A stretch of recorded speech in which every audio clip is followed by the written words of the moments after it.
مساء الفل على احلى متابعين. الجوله الاولى عدت الحمد لله، بالنسبه لي كانت جوله كويسه وكنت راضي عنها، وفي ناس تانية بالنسبه لها ما كانتش اوحش حاجه يعني.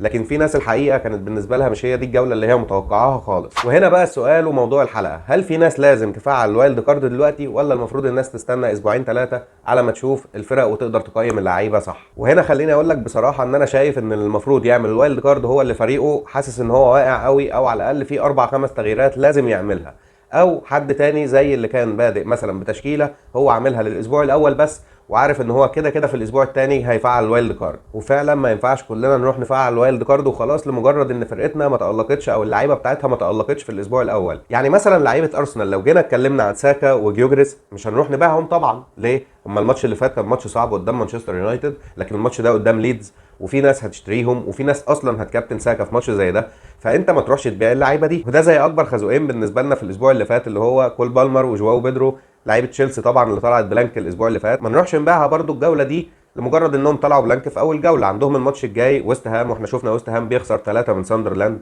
فممكن اللعيبه دي تتالق الاسبوع الثاني عادي جدا. بس خليني اقول لك التشكيله اللي انا شايفها مناسبه لاي حد بيفكر يفعل الوايلد كارد او خلاص فعلها، وجايب لك احسن خطه شايفها من وجهه نظري هتنفعك من الاسبوع الثاني لاسابيع جايه كتير. وفي الحراسه انا هيكون معايا سانشيز من تشيلسي ودوبرافكا طبعا بدون اي تفكير. وفي الدفاع اول لاعب هيكون معايا فان ديفين من توتنهام. بصراحه جدول ماتشات توتنهام الفتره اللي جايه يخلينا نقول ان احنا لازم يبقى عندنا لاعب او اتنين على الاقل من الفرقه، بغض النظر عن الماتش بتاع السيتي في الاسبوع الثاني. لو جينا شفنا بعد كده الاسبوع الثالث هيلعبوا بورنموث، هيلعبوا بعدها ويست هام، وبعدها برايتون، وبعدها وولف، وبعدها ليدز واستون فيلا وايفرتون.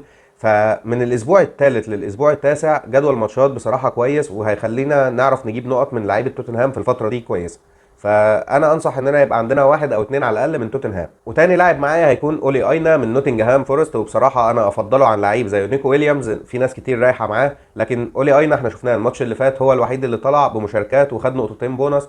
فبالنسبه لي كان هو من اول الموسم كنت بقول لكم اولي اينا وانا بدات بيع بصراحه في تشكيلتي. بجدول ماتشات مش صعب زي كريستال بالاس وويست هام، بعدها ماتش صعب ممكن شويه ارسنال، وبعدها بيرنلي وساندرلاند، نقدر نقول ان ممكن نوتنجهام تطلع اقل حاجه ممكن بثلاثه كلين شيت من الماتشات دي. وثالث لاعب هيكون معايا في خط الدفاع هو كاش من استون فيلا. برضو جدول ماتشات استون فيلا كويسه، هتخلينا نكون معانا على الاقل لاعب او اتنين منهم، بس انا لغايه دلوقتي معايا في التشكيله ماتي كاش بس. هيلعبوا الماتش اللي جاي برينتفورد، بعدها كريستال بالاس، بعدها ايفرتون، بعدها ساندرلاند، بعدها فولهام، بعدها بيرنلي. يعني جدول ماتشات بصراحه ما فيش احلى من كده، تقريبا من الجوله الثانيه للجوله السابعه ماتشات كلها سهله، ممكن نقول على الاقل ممكن يطلعوا بخمسه او اربعه كلين شيت المفروض، يعني لو استون فيلا عايز يمسك فورمه كويسه من اول الموسم. ورابع لاعب بقى معايا هيكون ريكو لويس من مانشستر سيتي، مش عشان بس جاب نقط كويسه في الجوله الاولى انا اخترته معايا في التشكيله، لا، هو انا شفته بصراحه لعب ماتش كويس، وان شاء الله جوارديولا يكمل بيه شويه اساسي يعني. فده يفيدنا ب 5 مليون من دفاع مانشستر سيتي، وبنشوفه ريكو لويس دايما بيتقدم، يعني كل الناس كانت عايزه ايت نوري علشان هيتقدم وهيشارك وهيعمل مساهمات هجوميه، بس احنا عارفين ريكو لويس من السنه اللي فاتت قد ايه بيبقى قريب للمنطقه وبيبقى قريب للجون، وفرصه ان هو يعمل اسيستات او اجوان بتبقى كبيره. واخر لاعب بقى معايا في الدفاع هيكون لاعب زي دورجو مثلا، او لاعب زي اتشيمبونج او توسوم من تشيلسي. كل اللعيبه دي من يعني بتبدا من 4 مليون ل 4.5 مليون، انت ممكن تختار اللعيب اللي انت حاسس ان هو ايه ممكن ينفعك، وانت كده كده هتبقى معتمد عليه في الدكه يعني، وكلهم في الفئه السعريه دي، فمفيش مشكله انك تختار اي لاعب من الثلاثه دول. او كمان معاك لاعب زي جويهي من كريستال بالاس، تقدر تجيب جويهي هنا يبقى مدافع روتيشن مع المدافعين بتوعك.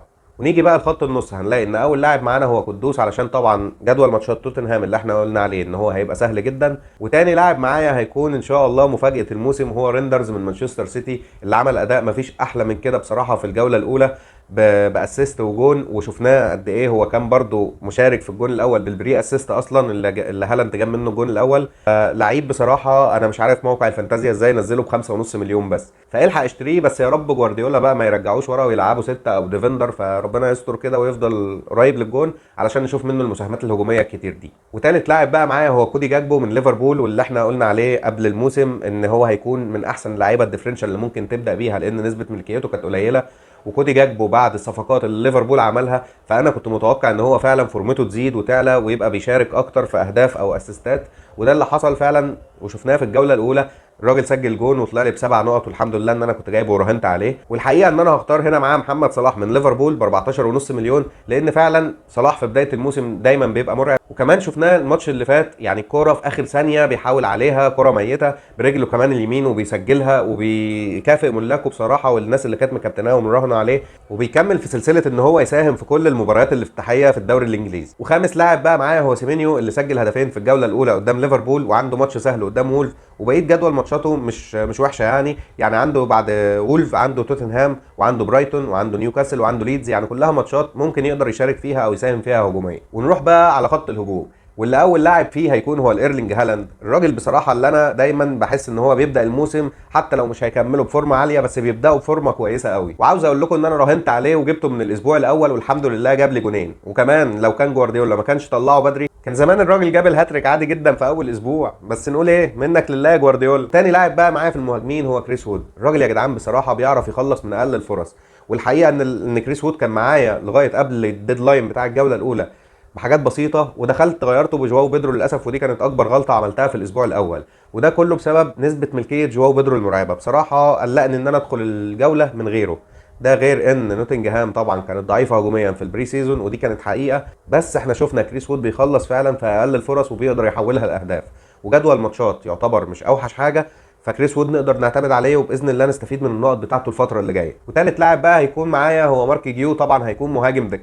والميزه هنا بقى في التشكيله دي انها تشكيله متوازنه، وتقدر تعمل روتيشن كويس بين لعيبتك يعتبر لاول 6 جولات من بعد الجوله الثانيه، فغالبا مش هتحتاج تغييرات كتير، وان شاء الله تقدر توفر تغييراتك وتستفاد منها. يعني لو فعلت الوايلد كارد من دلوقتي ان شاء الله تضمن ان يبقى معاك فريق مستقر للخمس 6 جولات جايين. بس خليني اسالك بقى بعد ما شفت التشكيله دي، هل انت شايف ان فريقك مستاهل ان انت تعمل وايلد كارد، ولا تاخد اسبوعين 3 تقدر تقيم فيهم اللعيبه اللي انت هتدخلها فريقك في الوايلد كارد؟ ويا ريت كل واحد يكتب لي في الكومنتات ايه اكتر مركز في فريقك انت حاسس انه فيه مشكله او انك محتاج تعمل فيه تغييرات. بس خليني اقول لك بقى في النهايه ان انا شايف ان الوايلد كارد المفروض محدش يعملها دلوقتي ويتسرع ويحكم على فريقه، الا في حالتين اتنين: لو فريقك واقع خالص وفيه 5 6 تغييرات لازم تعملهم قبل الاسبوع الثاني، او في الحاله الثانيه ان انت كنت تكون بادئ الموسم اصلا بتشكيله هي للاسبوع الاول بس، وعامل حسابك كده كده انك هتعمل وايلد كارد في الاسبوع الثاني. فممكن تكون في الحاله دي الوايلد كارد احسن ليك انك تعملها. وقولوا لي رايكم، لو عجبكم الفيديو ما تنسوش تعملوا لايك وسبسكرايب في القناه علشان نكمل مع بعض ونكبر سوا.